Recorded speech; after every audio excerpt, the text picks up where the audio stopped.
Welcome to today's webinar, Addressing the COVID-19 Crisis, an open forum webinar series for pharmacy. My name is Sandra Leal, and I am the Executive Vice President at Tabula Rasa Healthcare and also the President of the American Pharmacists Association. Today, I will be the host and moderator for this topic. Today, we will be discussing pharmacy models for increasing awareness of the access to monoclonal antibody therapies for the treatment of COVID-19 infection. This is a great topic. I remember when I first heard of this being an option here in Tucson, we offered it as early as January 8th, and we were really excited because the vaccine wasn't rolled out. So really critical topic.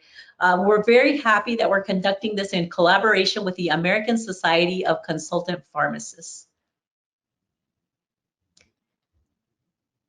So today's featured speakers, we're very happy to have Chad Wertz. He's the Chief Executive of the American Society of Consultant Pharmacists. So Chad is board certified a geriatric pharmacist, and his career has focused on the medication management of older adults. Before leading ASCP, Chad developed an innovative clinical practice in long-term care setting in Ohio and directed the pharmacy practice of regional independent pharmacy serving 10,000 long-term care residents. Chad established a nationwide geriatric-based pharmacist consulting company to educate and serve nursing facility residents, nursing facility administration, long-term care pharmacies, and the public through his comprehensive knowledge of medication use. We also have with us Kimberly Crawley. Thank you, Kimberly, for joining us on this side of the webinar. She's been a participant of most of our sessions, and it's really a pleasure to have you here with us today. She's a clinical pharmacist at Laurel Senior Living Communities. She cares for long-term care and assisted living facility residents as well as employees of the corporation. She provides clinical services to all residents of the community, is a member of the Transitions of Care team, and is a preceptor for multiple colleges of pharmacy. Kim is active in the Kentucky Pharmacists Association and is a fellow of both APHA and ASCP. And I know she's very active in APHA also. She believes servant leadership is the example we were given to follow. The motto she gives to her students to embrace is be the change because pharmacists provide care. Thank you both for joining us this morning. We also have our subject matter experts that are in-house. We have Mitch Rothholz. He's the Chief of Governance and State Affiliates. He is APHA Executive Director of the APHA Foundation, and he brings a long history to APHA as our vaccine expert. We also have with us Dan Lott. He's the Senior Vice President of Education and Business Development, and he brings 10 years of experience from NIH as an oncology infectious disease specialist. And we also have with us Elisa Bernstein. She's a Senior Vice President for Pharmacy Practice and Government Affairs, and she brings 30 years of experience at the FDA. Today we will be providing CE, and let me first show disclosures. I'll give you a minute for that.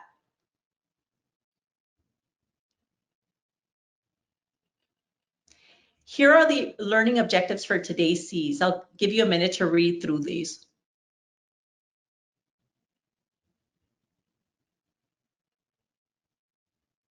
Before we begin, we're going to go through 3 polling questions. The first question is, within how many days after symptom onset should an eligible patient receive monoclonal antibody therapy?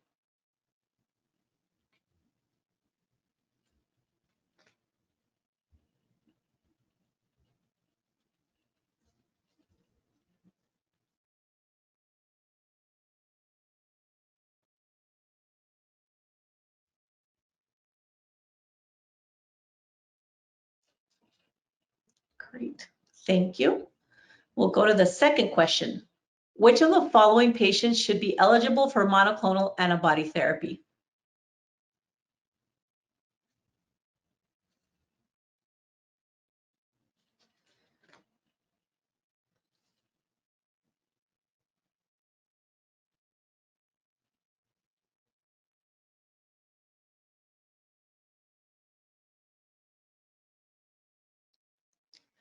And the third question today is, which of the following is not an example of how a pharmacist can increase access to monoclonal antibody therapy.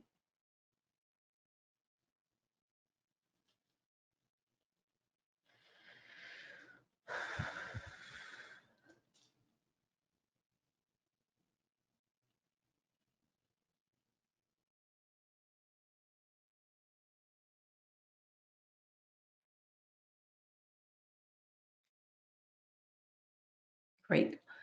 Thank you for that. We'll review the questions at the end and see the answers in. So the format for today's webinar is as follows. The introduction, we're going to have both Chad and Kim join us on screen. At 1:25, we will go to the open forum discussion where we will share your questions and your thoughts. And then at 1:50, we will review APHA ongoing activities and what's coming up. So I also want to mention the ground rules here. Use the question fields on the GoTo toolbar to submit comments and questions related to the topic as you're hearing the discussion. We will try to get to as many as we can. There is also a webinar handout located that you can access today's slides and all the links for today's resources. And this webinar recording will be available 24 hours after today. The CE is only available during the live webinar session, and we will be sharing the webinar code at the end. All right, so we will invite Chad and Kim on, and we'll go ahead and get started with our discussion. So thank you, Chad, for joining, and thank you, Kim, for joining us this morning. It's Absolutely. A pleasure to have you. I think afternoon for many of you too. I'm still on the West Coast over here. Thank you. All right, well, let's get started with the first question here. So can you tell us a little bit about the work that you've been doing regarding the pharmacist's role in providing monoclonal antibody therapy?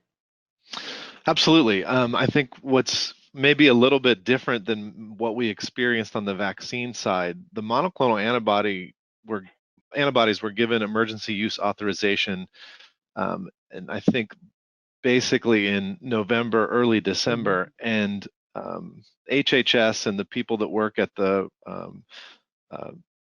responsiveness and preparedness department within HHS did a really good job of getting the therapies deployed and out to pharmacies very quickly. These EUAs that came out were difficult and challenging. Initially, when you hear that you have an infusion of a medication, you think of a hospital, but these EUAs were specific that these were not for people that were hospitalized. So that created kind of a gap in where can we administer these infusions. So they pointed to places like home infusion companies. We were able to articulate that long-term care pharmacies that service nursing facilities are ideal locations. They deal with infused medications, and their facilities, for the most part, deal with infusions. And we were able to get the pharmacies open access and quick access to acquiring at that time bamlanivimab and eventually the other products to be able to provide to their patients.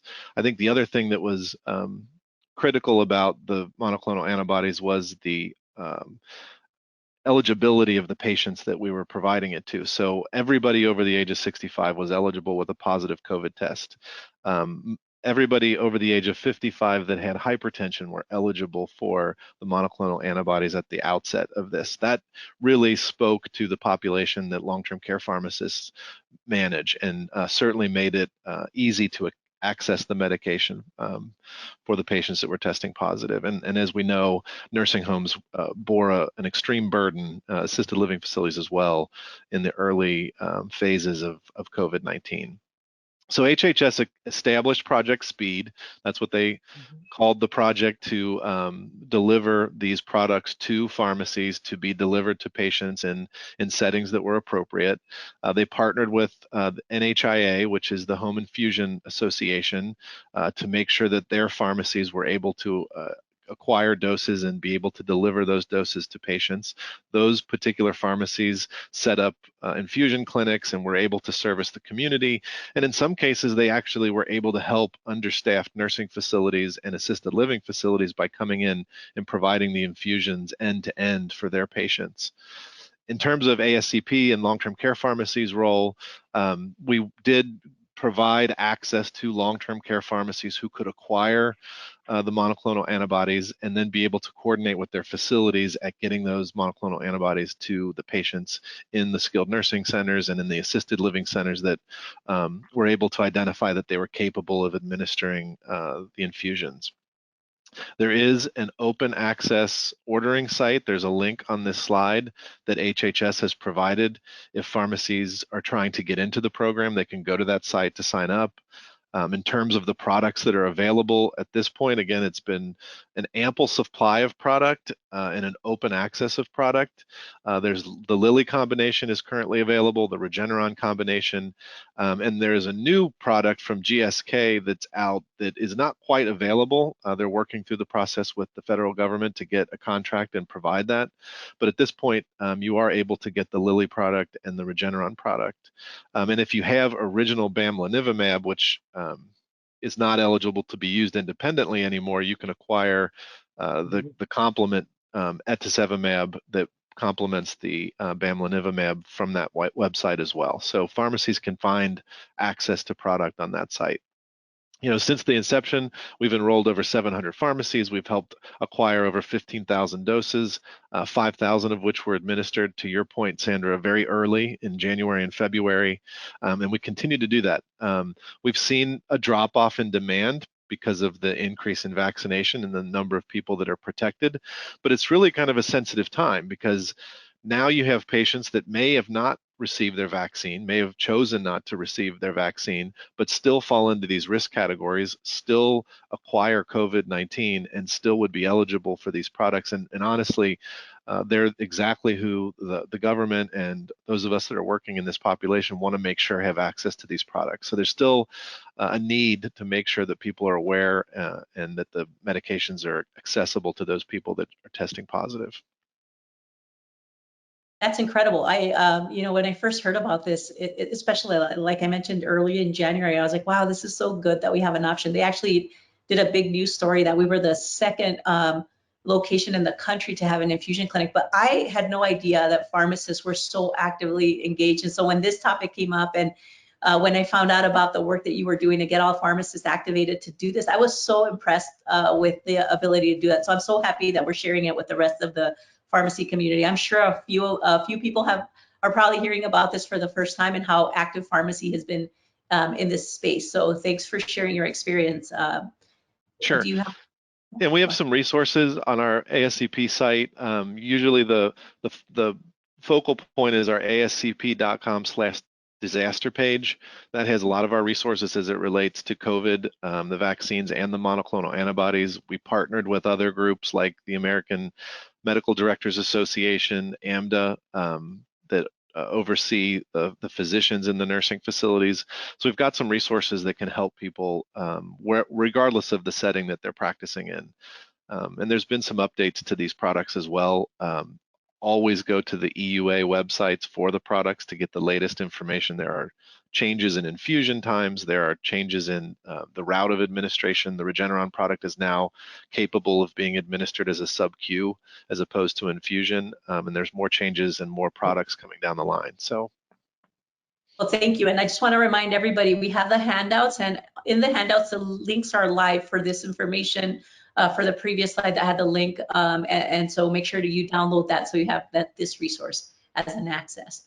So Kim, we want to thank you again for joining us this morning and sharing your experience. I know you've been a very key participant in all of these. Every time I've seen you, you've been on this webinar, so I'm happy you're on this side with me today.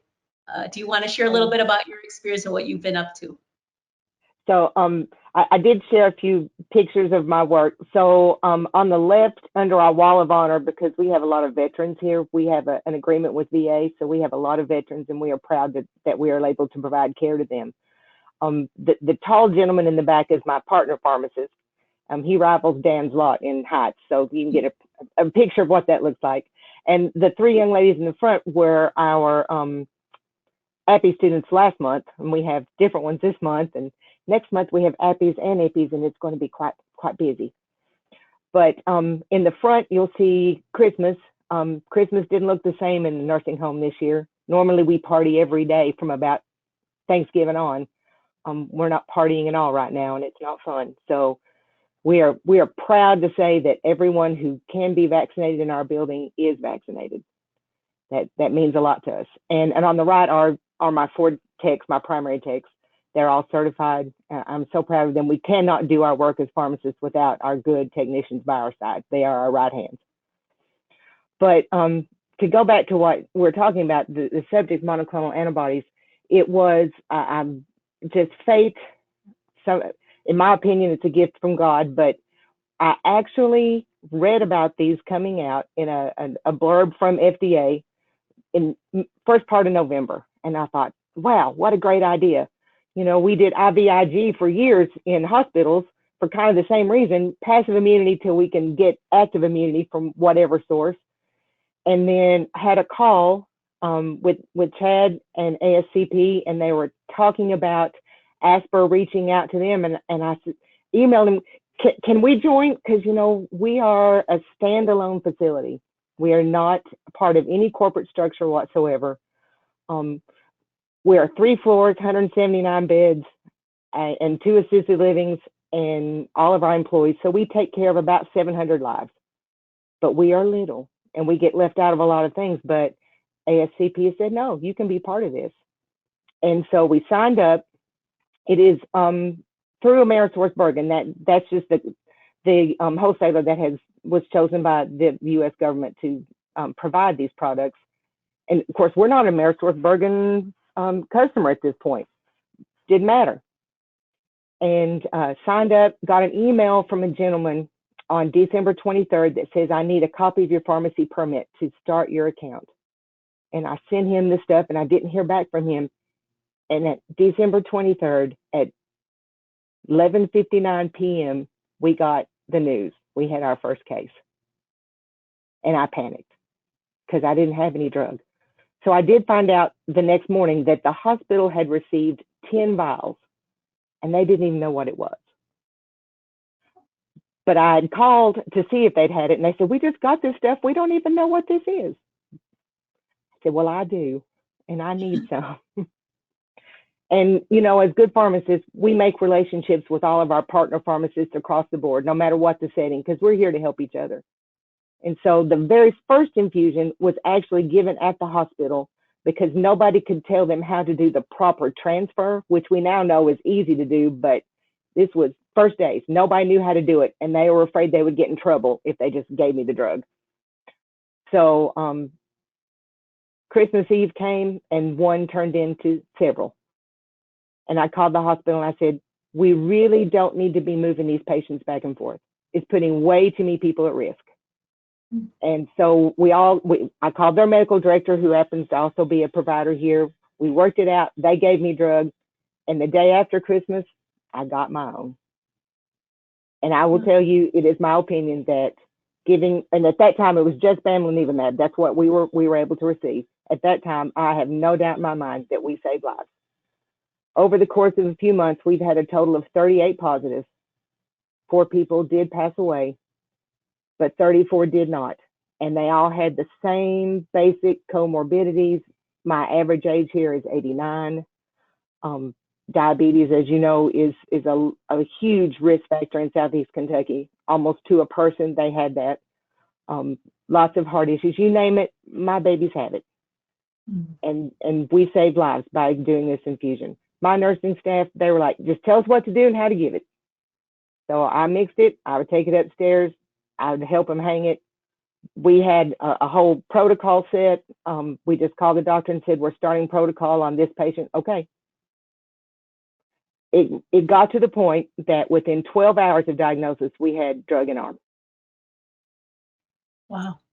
You're like Santa Claus. This story is like really incredible what you were able to do and how early on you were able to really tap into this and help people. And I agree with you. You saved lives. That's amazing. Thank you so much for sharing your experience. And I love the pictures. Thank you for sharing your staff. It's always nice to give recognition where recognition is due. So let's do an overview of the available therapies, because you all mentioned you started with one, but now there's several. So can you share a little bit about the evidence, what clinical guidelines you're following related to these therapies? So, like I said, when we very first started, the singular product of bamlanivimab was what was available. And we had to put it in a fairly large bag for infusion, 250 mLs. It's a 20 ml vial for the 700 milligram dose. So you're infusing 270 mLs. In an older person, you have to be careful about infusing too quickly. So, you know, that kind of extended your time to, we did a minimum of an hour. If we had somebody with heart failure, we actually did a little slower than that. And then there is a full hour of monitoring after, and we had a form every 15 minutes. They delineated blood pressure, heart rate, pulse ox. I mean, our nursing staff did a wonderful job, and we had kind of a team set up. So while we were administering one, another, and we actually allowed nursing assistants to do the numbers. They do that all day long. And if the nursing assistant saw a change in the patient, then they went and got the nurse. We couldn't have done it otherwise. You know, nobody has enough nurses to do all of this. Later on, the combination product was available, and they allowed those of us who only had the bamlanivimab to order just the etesevimab. So I have both of those in my refrigerator. The other product, the Regeneron product, which is the casirivimab and devimab, I don't have that. I could get it, but they're basically the same product. I don't want to tie up product on my shelf when somebody else might be able to use it. That could change based on new information that comes out. But right now, Kentucky, we can still use the first product. And that last one, although the FDA sent out their little blurb that it is available, it is not readily available yet. I think they're still working on the EUA, and the EUAs have changed.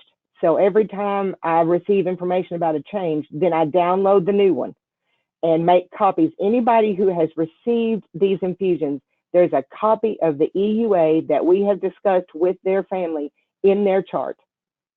Because none of us might be here in 10 years, and somebody might need to know what they got. So, oh, that's great. Chad, do you have any comments around these therapies? No, Kim is certainly on the front line and has used these products and can talk articulately about them. I would just add just some background to what she said. The sotrovimab doesn't have a federal contract yet, so although it's been discussed in the media and it is available, it's just not in the supply chain yet. But you should be able to acquire it in the same manner that you acquired the other meds. The Regeneron product did recently get a change to their EUA, as Kim mentioned, that the dose was lowered to 600 and 600 from what it was before. And also there's the ability to give that as a subcutaneous injection, which is a change. And, a lot of if you look through this process, it kind of follows a normal course. It starts out with almost what is the most challenging and difficult. We had bamlanivimab. Nobody had seen him before. It's an infusion. Kim talked about the length of time you had to observe patients. All of that created barriers for staffing and for clinicians. But over time, things have gotten a little bit easier. Those products have had infusion time reduction. Some of them you can give in as quickly as 21 minutes. The sub-Q obviously can be delivered very quickly. You still always have that 1 hour observation time, but things are improving. And I think on the horizon with monoclonal antibodies for COVID-19, we're going to see even more innovation. We may see an oral capsule product that comes out and is eventually available for this. So the government has really their position is we're going to see this for a while. And these drugs need to be made available for patients that test positive. And you can relate that to the vaccine hesitant population. You could relate that to the onset of the different variants, but it is going to be something that we have to deal with for a good amount of time. It's not going away. Yeah. Well, I'm glad pharmacy is so involved with this role, and especially if it's going to continue for more than this pandemic, and just really seeing what the future is. And Kim, I cut you off. What were you going to say there? Well, I was just going to follow up with that. The last product that is coming out is a sub-Q. In my mind, the first thing I thought of was, as our pharmacies were doing testing, which I myself do as well, I took care of assisted livings to leave the nurses in the skilled building. It's a sub-Q product. You could have a person being driven to the pharmacy, because we all learned how to go outside and do things.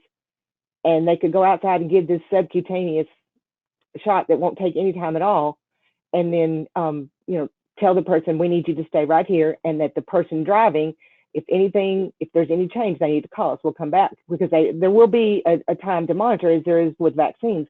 But can't you just see the sub-Q shot could be done at a local pharmacy? That's just the first thing that came to my mind. And I don't want to say that it can be done that way yet, because I don't know for sure, but that is something that you can definitely foresee in the future, for sure. Yeah, that's incredible. I'm glad things are getting easier too. It sounded really complicated in the beginning, but it seems like we know our experts to call now if we need more help. I always tell people that all of these things have happened at the speed of science, and science is so much faster than it was in the 60s when I got my smallpox vaccination and my polio on a sugar cube because we couldn't put in solution yet. Science is quick, and brilliant minds are in charge. Yeah, and I think the other thing that you brought up earlier, Kim, about the size of your practice and your pharmacy is that when things started to turn for COVID, whether it was the antibodies or the vaccines, it's when we got it in the hands of more pharmacists. The more pharmacists that had available vaccines and treatments, the better we were able to protect our population. And I think that can't be forgotten in this process that we've gone through, is that getting it to those small pharmacies, those rural pharmacies, getting it available to patients is the #1 goal and had the most impact. It really is. And our population, I always tell my students that when you go out and work in the real world, no matter what practice setting you're at, you're taking care of older persons. Those, there are young people who have chronic illness, don't get me wrong, but the majority of our patients are older and they have special needs, and people who reside in, whether it's assisted living or a skilled nursing facility, they're even more special. And the pharmacists who provide care to them know about these things. Having these monoclonal antibodies at our disposal helps us not have to transfer patients out, and transitions of care are so difficult for our patients. It helped us, someone that they knew, even in a mask. Oh my God, I live in a mask. But even with the mask, they know us, rather than to send someone to a place where they could have no family. Not like the old days where family could come and stay with you. No, they would be in a room by themselves with rank strangers in full PPE coming in and out. Not only did we save lives, we saved heartache. Well, I'm really happy to hear too that students are being exposed to this. What an incredible experience for them to have and see the increasing roles for, not increasing, I mean, we've been doing this, but just to see this aspect of the care that pharmacists are able to provide. So that's awesome that you have that ability to expose students to this early in their career. So yeah, let's talk. If I do it, my students help. I know we had one of the polling questions around eligibility and infusion. So I know we have the next slide to cover that a little bit. Can you talk a little bit more about the available therapies and how they are used? And I'm really happy to see this sort of algorithm here to guide the therapy. I can just, from a global level, I'll just give a lot more people are eligible than I think most of us would intuitively think. So I'll give you kind of the global version. Anybody over this age of 65 with a positive test is eligible. Anybody over 55 that has cardiovascular disease, high blood pressure, COPD or respiratory disease, asthma, is eligible. So that's a big, as Kim mentioned, that's a big swath of the population. And by eligibility, I think one of the things that's key with these is that as soon as you test positive, you're eligible. You don't have to get worse. You don't have to progress. It's as soon as you have a positive test and you're in one of these risk categories, you should get the antibodies. In fact, the earlier you get it, the likelihood the outcome is better. There is an ability to use it in individuals that are between 12 and 17 years of age. That's certainly not my practice setting and probably not Kim's, but if they have sickle cell disease, congenital heart disease, if they have acquired heart disease, or they have developmental disorders like cerebral palsy, if they have chronic respiratory disease like asthma, they would be eligible as well to receive a monoclonal antibody. So it's not limited to just people over the age of 55. It is individuals that have any one of those risk factors. So in terms of people that are in there between their 17 and 55, if you have a body mass index over 35, if you have chronic kidney disease, if you're diabetic, which again is a large group of patients, if you have immunosuppressive disorders or on immunosuppressive treatments, all of those individuals are eligible just with that one singular risk factor to receive the products. So there's certainly a lot more people available than I think we've been able to reach with that education. Yeah. So I think, you know, the government knew that our population that we provide care for were most at risk for very severe sequelae, if not death. And I feel like that is why they really purposed a lot of things towards us first. Not meaning that they did not want the rest of the population to have access to these. And I think it's critical that pharmacists in every setting, even if they're working in a community setting that could not provide this infusion care at this time, they need to know where can they find that infusion care. And if they live in an area where none is available, a lot of people need to make phone calls. Because I think this is a therapy we should have available everywhere. We still see pharmacy deserts, and we also see healthcare deserts. And I cannot say enough that I believe this saves lives. I liken it to the fact that it's passive immunity. So it's literally to keep people from getting sick.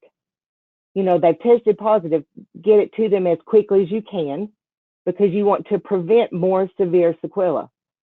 So, you know, we did get down to 12 hours, but I don't expect everybody to do that. But we really would tell patients' families when they were hesitant, because it, you know, like everything else, this is new. We don't know about this. We're not sure. That's okay. We'll give you information. But we really, really try to do it within the first 3 days, because the first 3 days, our patients don't show a lot of symptoms, because their immune systems, as they age, get a little blunted.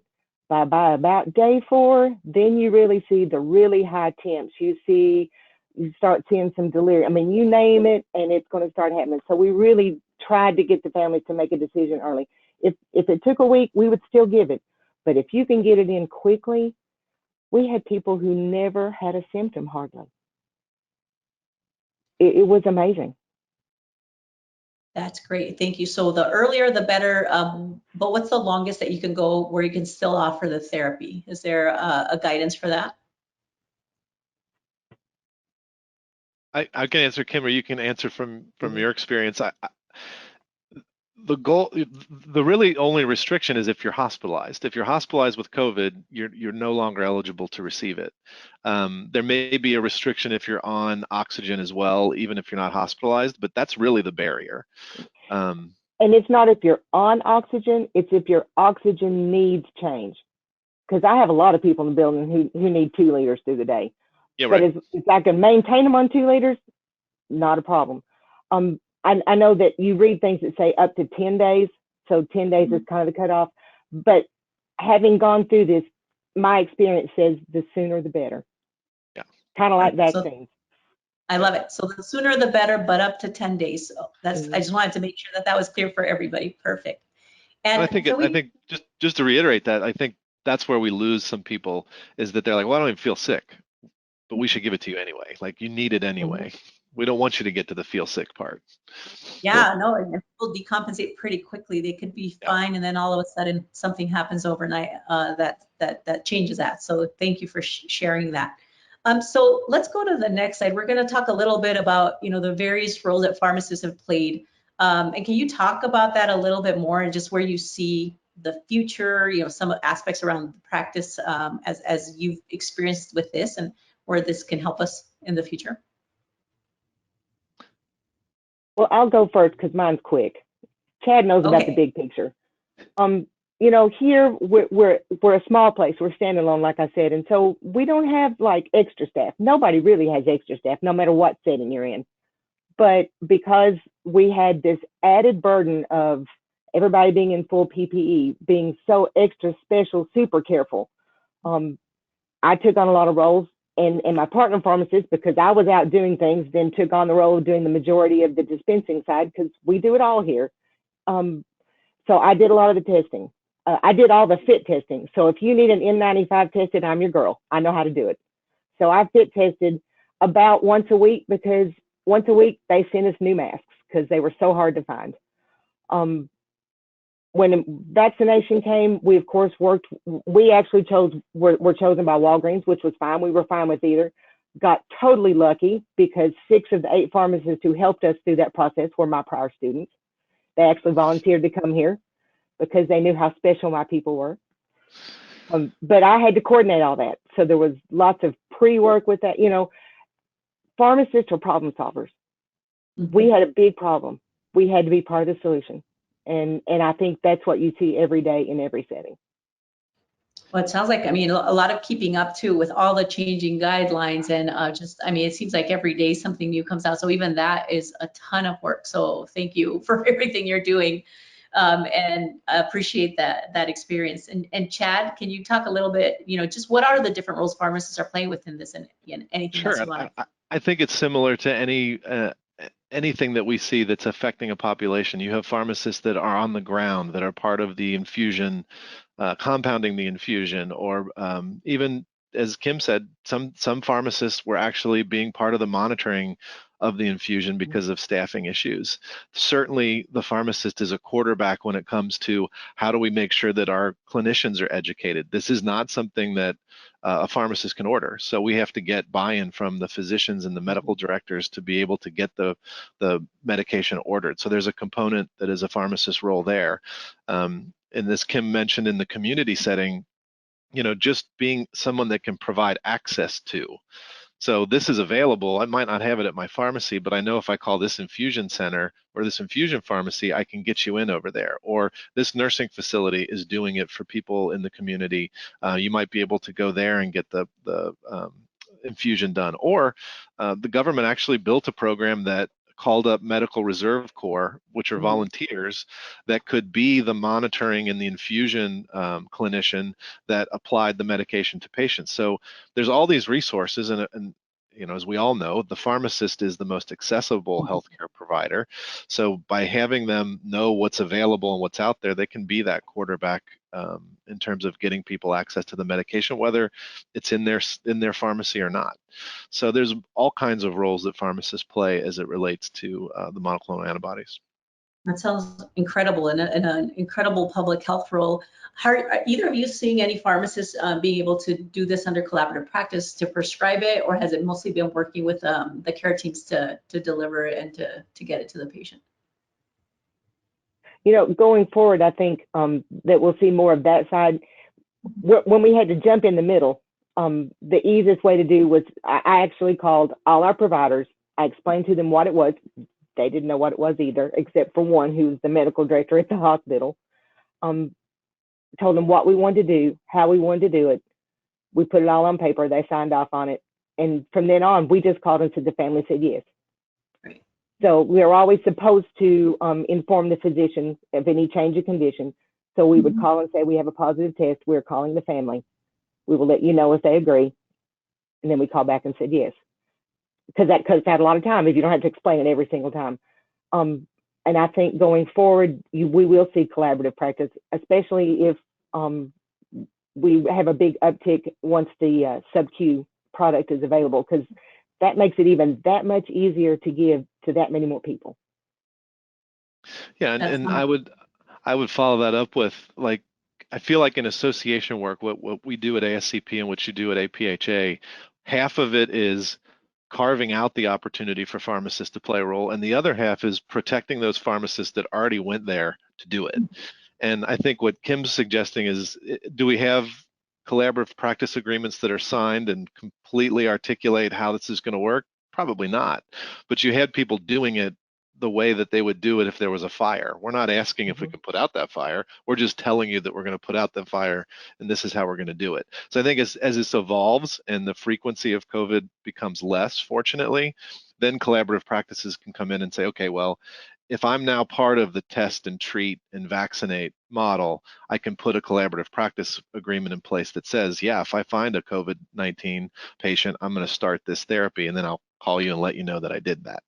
So I think that's the evolution. That's great. No, I appreciate that. That's definitely how to get it started. And there's the next big topic we'll cover here is how is this being paid for, billing on this. That's always a big topic. How do we create sustainable models in doing this? So how has it worked out with you, Kim, for these products and for So your time? I told you I have a partner pharmacist, and he is my techno geek. And so we attempted at first to try to bill, and it's not billing for the medication. The medication is free. The government has been so gracious to us all. But there is payment for all of the other work, because an infusion on the shelf doesn't help anybody. So we tried billing online. And at first, they came back with, you must hand bill the first one. So we did that. It took about 2.5 months to receive information back, but they have paid for that one. We have subsequently billed all the others that we did, and we get paid for one here and there. Doesn't matter. I don't mind if we don't get paid, but we are, and I think that's only fair. There is a lot of work around these medications, and both on the pharmacy side and the administration side, because for the most part, that's been my nursing staff. And I think it is fair for them to receive compensation for added extra work. But even if we didn't, we would still do it. And it has, it was such a blessing at the time that we got our first one. I'll just, to the day I die, I will never forget being on that webinar and saying, can I do it? And being allowed, because it has made such a difference. That's great. No, I appreciate it. Thank you. And Chad, any comments on this billing aspect? Or Yeah, I mean, we obviously are very in tune with the billing and the reimbursement for both the vaccine and the monoclonal antibodies. We don't love the fact that there's a single payment that covers the whole broad procedure of administering either the vaccine or the monoclonal antibody. I think the monoclonal antibody reimbursement is good in the sense that you can share it. Like if you're the pharmacy acquiring, coordinating, and delivering the monoclonal antibody, and the nursing staff is the one that's infusing it, you can come up with a relationship that shares that reimbursement. The pharmacy is allowed to bill. I think one of the greatest advantages of the flexibilities that we received from the government during COVID is that pharmacies can very quickly become Medicare Part B providers for the vaccine, for mass immunizations. They consider this treatment a vaccine in terms of billing. So it gets pharmacies on the Medicare side of the billing aspect. And we can use that to keep punching holes in trying to figure out how to get pharmacists on the Medicare billing side. So I think it's pretty fair, and I think it's a good reimbursement at this point. You have to go through the process, as Kim said, but it's good reimbursement. Perfect. Well, let's go to the next slide here to wrap up this session before we jump into the questions. I'm starting to see those, but just any tips that you have for those that are interested in this antibody administration? Anything to that was like a pearl that you learned, or anything you want to share? I will tell you that my nurses placed the angiocast. That is not a job I want. But we noted if we had a person who, what we call a little dry, so they hadn't tested positive yet, but they had not been feeling well, so they weren't eating and drinking well, that we really tried to get them to drink a little bit before we tried to place the angiocast, because we wanted to be able to get the infusion all the way through. Sometimes you're infusing an antibiotic or something else and it clogs off in the middle. We didn't want that to happen with this, because we didn't know, could we do more? There was just too many questions. So we did make sure the patient was as hydrated as we could get them. Then we placed the angiocast, put the head block in, and gave the medication. And we did not have a single dose that did not go in the arm. And I feel like that pre-work that my nursing staff did made a difference. Thank you. Yeah, and I would just say that, doing the things that you're doing today, being part of this webinar, getting educated on the availability of these products. I know that NHIA has a locator for the home infusion pharmacies that are providing. ASCP has a locator identifying the long-term care pharmacies that are providing the infusions as well. I think if you think about your local area and you think about what are the long-term care pharmacies in your area or the home infusion pharmacies. You can reach out to them. I'm fairly certain most of them have at least heard of, if not are participating in this. So those are ways to, again, try to be that quarterback and get involved. It may not be that you're doing it at your pharmacy, especially if it's a retail pharmacy where you're not, you don't have an infusion location, but you can certainly be part of the process to get people identified and get them access to the product. So yeah, any education things I think is paramount, and just understanding it. Thank you. Well, I know we have a few minutes left, but definitely wanted to get to some of the questions that we have that are coming in from the audience. So this is the questions and thoughts, and some of them you've sort of touched on already. Just how to spread the word. I'm sure for many on the webinar today, this might be the first time that they're hearing about this. You mentioned a couple of sites, Chad, that you can go and find out which pharmacies or long-term care pharmacies might be offering this. Is there any cost to the patient that they should be aware of? No, there would be no cost to the patient. No, much like the vaccine. Yeah. Mm-hmm. Yeah. And then let's see, the other question here, when were these guidelines developed for, I'm assuming for the infusions? The very first one was November. I wrote it down. November 9th, bamlanivimab information came out. And as each one came out, there was an EUA around it. As the EUAs have changed, they constantly send you that information. As far as how each infusion center runs their program, they may differ just a little bit, but sooner the better is always my key. Yeah, I think what's funny is you don't get a package insert with these products. You get a QR code, kind of like with the vaccines. Mm-hmm. So the QR code is linked to a website that's constantly being updated. The bottom of the EUA constantly has a date on when the last time it was updated. So the guidelines are constantly being refined. And it's important to check in on those occasionally, because we do have things where you can infuse it over a shorter period of time and you can use less volume. We have the sub-Q thing that just came up. So things are always happening and evolving quickly with these. Great, and I just want to hit one more question, and I'm going to invite Dan Slott, because we're going to talk a little bit about emergence of variants and how this is impacting monoclonal antibodies. So Dan, if you can answer that question, and then there was a subsequent question here around any studies to suggest that one of these is better than another. If you could touch on those, that would be great. Sure, absolutely.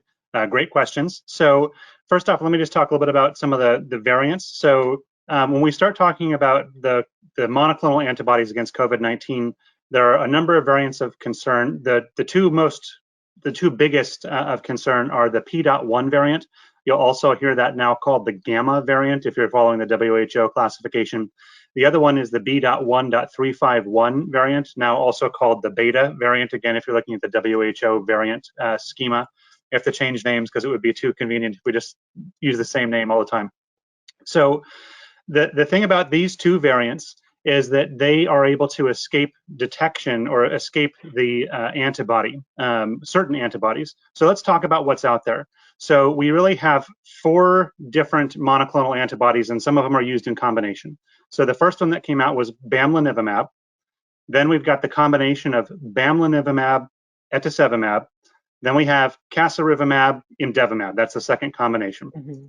So bamlanivimab is the single agent. It binds to the receptor binding domain of the spike protein on COVID-19. So that's the piece of the spike protein that actually interacts and engages with cells and allows it to get cell entry. So these antibodies work by blocking that domain and preventing it from gaining entry into the cell. So the P.1 and the B.1.351 variant have figured out how to bypass that and can escape detection. Likewise, the combination of bamlanivimab and etesevimab, those both bind to the receptor binding domain, and they bind in what's called an overlapping fashion. So they both recognize the receptor binding domain, and they overlap in terms of what they recognize. So if my hand is part of the receptor binding domain, one binds here and the other binds here. So there you can see the overlap here. If you use my ring as a marker, one binds here, the other binds there, and they're both overlapping on that little piece of my ring. So they can't both bind at the same time. So that's different than the casirivimab, etesevimab. So those bind in completely different spots on the receptor binding domain. So one binds here and the other one binds over here. And what that means is that they can both bind at the same time. And that, at least for the purposes of the current variants, allows casirivimab and imdevimab to have some advantages in terms of recognizing some of these variants. And so they are retaining effectiveness. Whereas the combination of bamlanivimab, etesevimab, in instances where you have high levels of circulating P.1 and B.1.351 incidence in your community, and the number there is about 10%. So when you have the incidence of more than 10%, the recommendation is to steer clear of the bamlanivimab, etesevimab combination. If in your community the incidence of the P.1 and B.1.351 variant are less than 10%, that combination of bamlanivimab, etesevimab is okay. And in all cases, casirivimab, imdevimab, that combination is okay. So a lot of information thrown out there really quick and a lot of different names and acronyms. So if you have any questions, feel free to throw them up. We'll get those answered for you. Well, thank you so much, Dan. I mean, definitely a lot of information there, and thank you for being a resource to answer and clarify these. And like everybody said, please keep up with the information through the websites that have been provided in the handout. So I can't thank you enough, Chad and Kimberly and Dan, for all the information provided this morning about your experience and what you've been doing to save lives, because you have literally been saving lives. So I appreciate that. I know we have some exciting updates from our team about APHA ongoing activities and what's coming up. So I wanted to invite Elisa Bernstein to speak now. And thank you again both for your information this morning and participation. Thank you. Thank you. Hi, thank you. That was fascinating. Really appreciate you, Kim and Chad, for joining.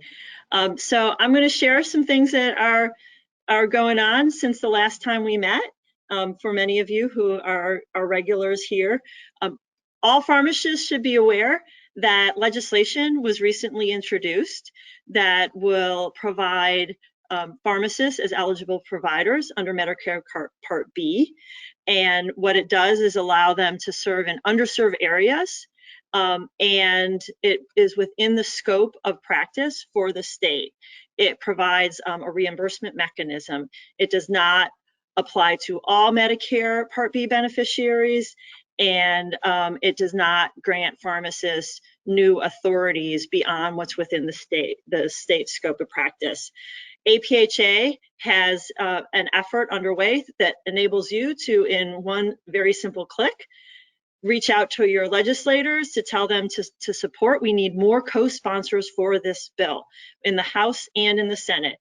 If you go to APHA's Action Center, there is a way that you can go in, put your zip code in, and it automatically populates your members of Congress to generate a bill that you can send and modify.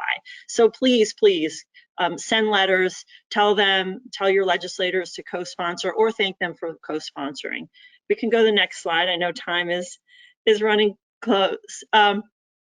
This is big news. CMS announced just, I think it was yesterday or the day before, that they will be paying for home visits for COVID-19 vaccination.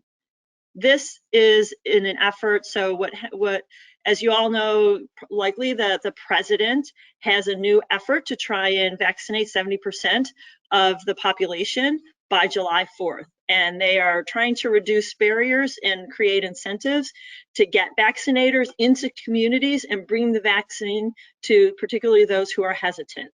So CMS has said that they will pay an additional $35. That's on top of the $40 administration fee that pharmacists and others can receive. If you go to the next slide, there's a chart that CMS provided. You probably can't read this, but what this does is it says, so when does that $40 apply and when it doesn't? So for example, if there's 5 people in one house, do you get $40 for each person? No, but if it's 4 people in different apartments, you can get different. So there are parameters and guardrails of when you can and cannot get and put in for that extra at-home visit fee, but CMS has a really great website that we think is even easier to understand than a lot of information that they put out before. So there's the link right there. If you can go to the next slide, please. In talking with the White House COVID-19 response team, we had a discussion with them, and they were mentioning that they have a call to thank the federal retail pharmacy program participants. That's the 44,000 pharmacies that are in the federal program. And as part of this discussion, they said, well, we want to thank all pharmacists for the efforts. So they have extended the invitation to join in this White House Pharmacy Thank You to all pharmacists, all APHA members. And this is a personal thanks from the White House. I don't think it'll be the president, but it will be senior White House administration staff. And there is information on our website, and you can click on the link on this in the slides. It's active. If you're an APHA member, later today, you'll be receiving a regulatory legislative update email that we send every 2 weeks, and that information will be in that email as well. Next slide. Once again, want to remind you of APHA's amazingly excellent resource of library of COVID-19 issues. We recently updated 3. We are constantly updating these when we get new information. The new one related to what we talked about here, monoclonal antibody treatment, was recently updated. We also have a resource that we updated with new information that outlines pharmacy-specific information for HRSA's COVID-19 uninsured program for coverage. So that should be, if you serve uninsured patients, this is an excellent resource. And we also just updated our resource for reimbursement of COVID-19 vaccines. So I think that's it, and back to you, Sandra. Thank you.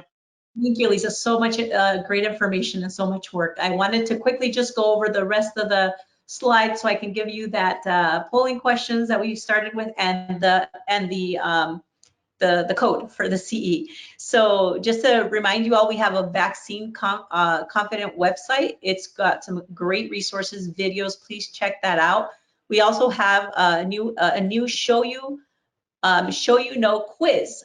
So this is a new quiz, and for this particular one, it's going to address Black, Indigenous, and people of color community and pregnant patients experiencing vaccine hesitancy. So please take a minute to take that. We highly encourage you to participate in our engaged communities. There are so many great information tips and networking you can do, and like this conversation today around monoclonal antibodies would be a great way to engage. For the next webinar, we have that scheduled for June 24th, same time, same place. We haven't announced the topic yet, but we will soon. We will soon, and then today's webinar will be available 24 hours after this broadcast. But let's go through the last 3 questions again and see how you did here. So the first question is, within how many days after symptom onset should an eligible patient receive monoclonal antibodies?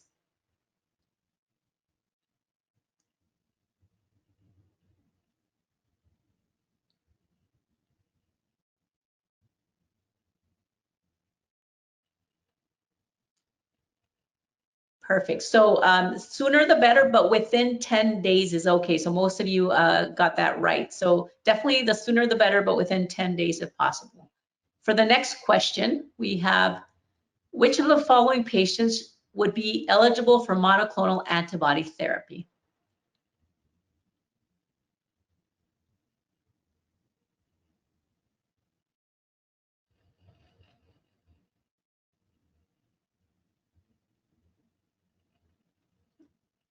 All right, and we'll close the poll here. And yep, the correct answer is B. Thank you. And the last question we have is, which of the following is not an example of how a pharmacist can increase access to monoclonal antibody therapy? So this is which is not an example.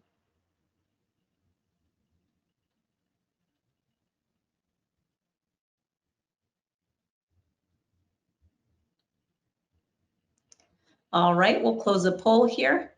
And we are correct here. So many ways, prescribing is not currently one of them at the moment. And thank you again for participating. It's been a pleasure.